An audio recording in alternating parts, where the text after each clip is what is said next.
ආයුබෝවන් සුබ දවසක්. ඩිලිජන්ට් හෝම් සමග රැඳිලා ඉන්න ඔයාලා හැමෝම ඉතින් අදත් සාදරයෙන් පිළිගන්නවා.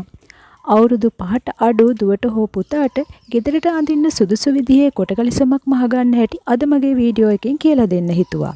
ඉතින් ගෙදර ඉන්න දුවට පුතාට විතරක් නෙමෙයි, ඔයා ස්වයං රැකියාවක් කරන්න බලාපොරොත්තු වෙන ඉන්න කෙනෙක් නම් ඔයාටත් මේ වීඩියෝ එක ගොඩක් ප්‍රයෝජනවත් වෙයි. ඉතින් දිගටම රැඳිලා ඉන්න කියලා ආරාධනා කරනවා ඩිලිජන්ට් හෝම් සමග.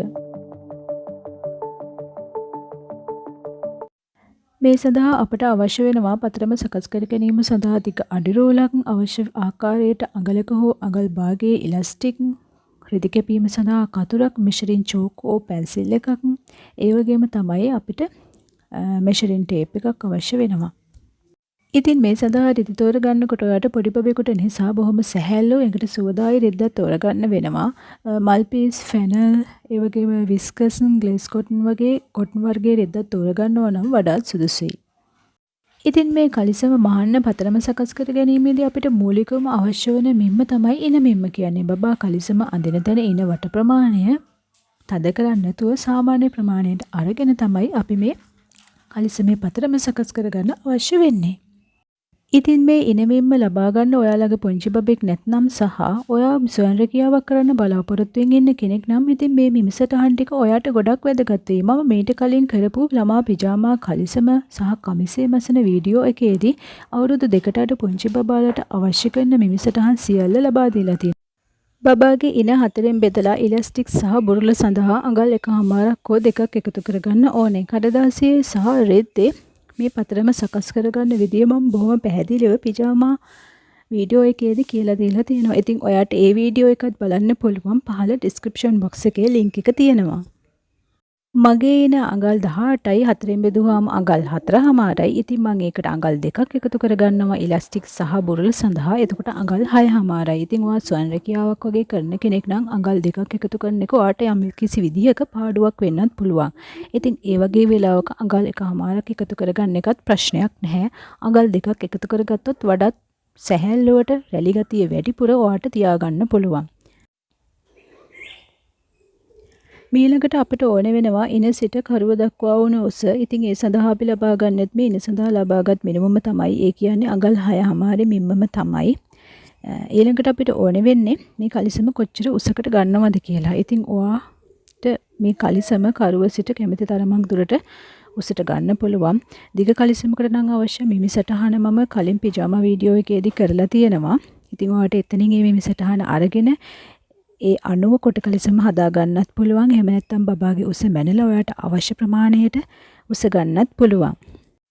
මේ තියෙන්නේ රෙද්දේ කණපිට පැත්ත. සාමාන්‍යයෙන් අපි පතරමක් සකස් කරගන්නේ රෙද්දේ කණපිට පැත්තේ. ඒ වගේම තමයි බලවාටිය පතරමේ දෙපැත්තට සිටින විදිහට. ඒ කියන්නේ අපි ඇඳුම ඇඳහම අපේ ඇඟේ දෙපසට තියෙන විදිහට තමයි අපි පතරම සකස් කරගන්නේ.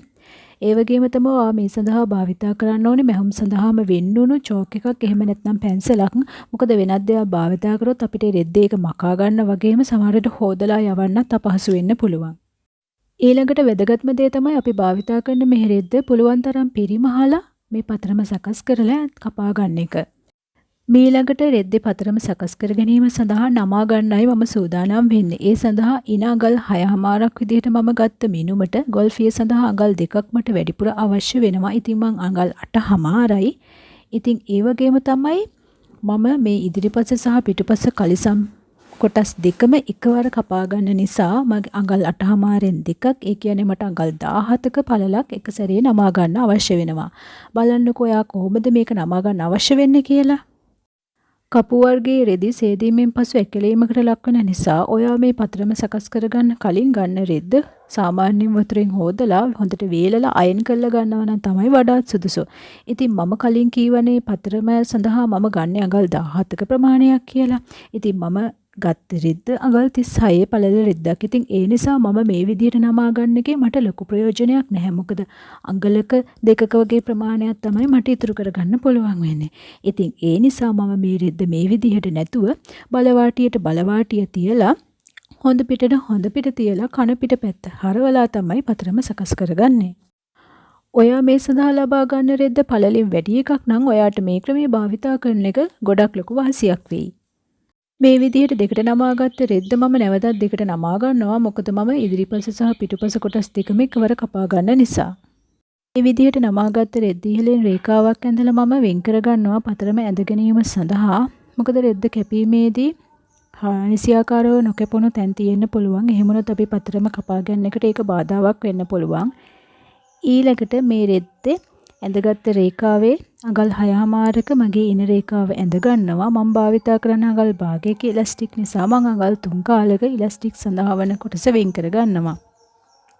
ඊළඟට ඉලාස්ටික් සඳහා වෙන් කර කොටසේ සිට පහළට රෙද්දේ අඟල් 6මාරක් නැවත ලකුණු කර ගන්නවා.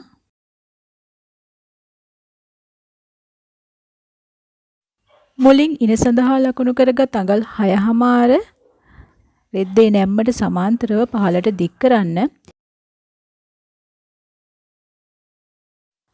පහළට ලකුණු කරගත් අඟල් 6මාරේ රේඛාව හරහට දික් කර නැවතත් අඟල් 2ක් ඉදිරියට ගොල්ෆි රේඛාව දික් කර ඇඳ ගන්න. ඊළඟට අඟල් 2ක් ඉහළටත් සිටසේ වක්‍රාකාරව ගොල්ෆිය ඇඳ ගන්න. ඊළඟට ගොල්ෆි රේඛාවේ සිට පහළට ඔයාට අවශ්‍ය තරමක් උස ලකුණු කරගන්න පුළුවන්. ඒ උස ලකුණු කරගෙන වාටිය සඳහා අඟල් 3 කාලයක කොටසක් ලකුණු කරගන්න. ඔයාට අඟලක් 2ක් 3ක් වගේ ඕනේ ප්‍රමාණයක් ලකුණු කරගන්න පුළුවන්. මම අඟල් 3මාරක කොටසක් තමයි ලකුණු කරගන්නේ.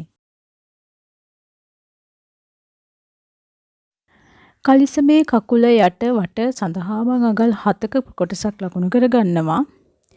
ඊළඟට යට වාටිය සඳහා අඟල් 7මාරක රේඛාවක් මම දික් කරලා මේ විදියට හැඩ කරලා ඇඳලා ඒ කොටස යා කරගන්නවා.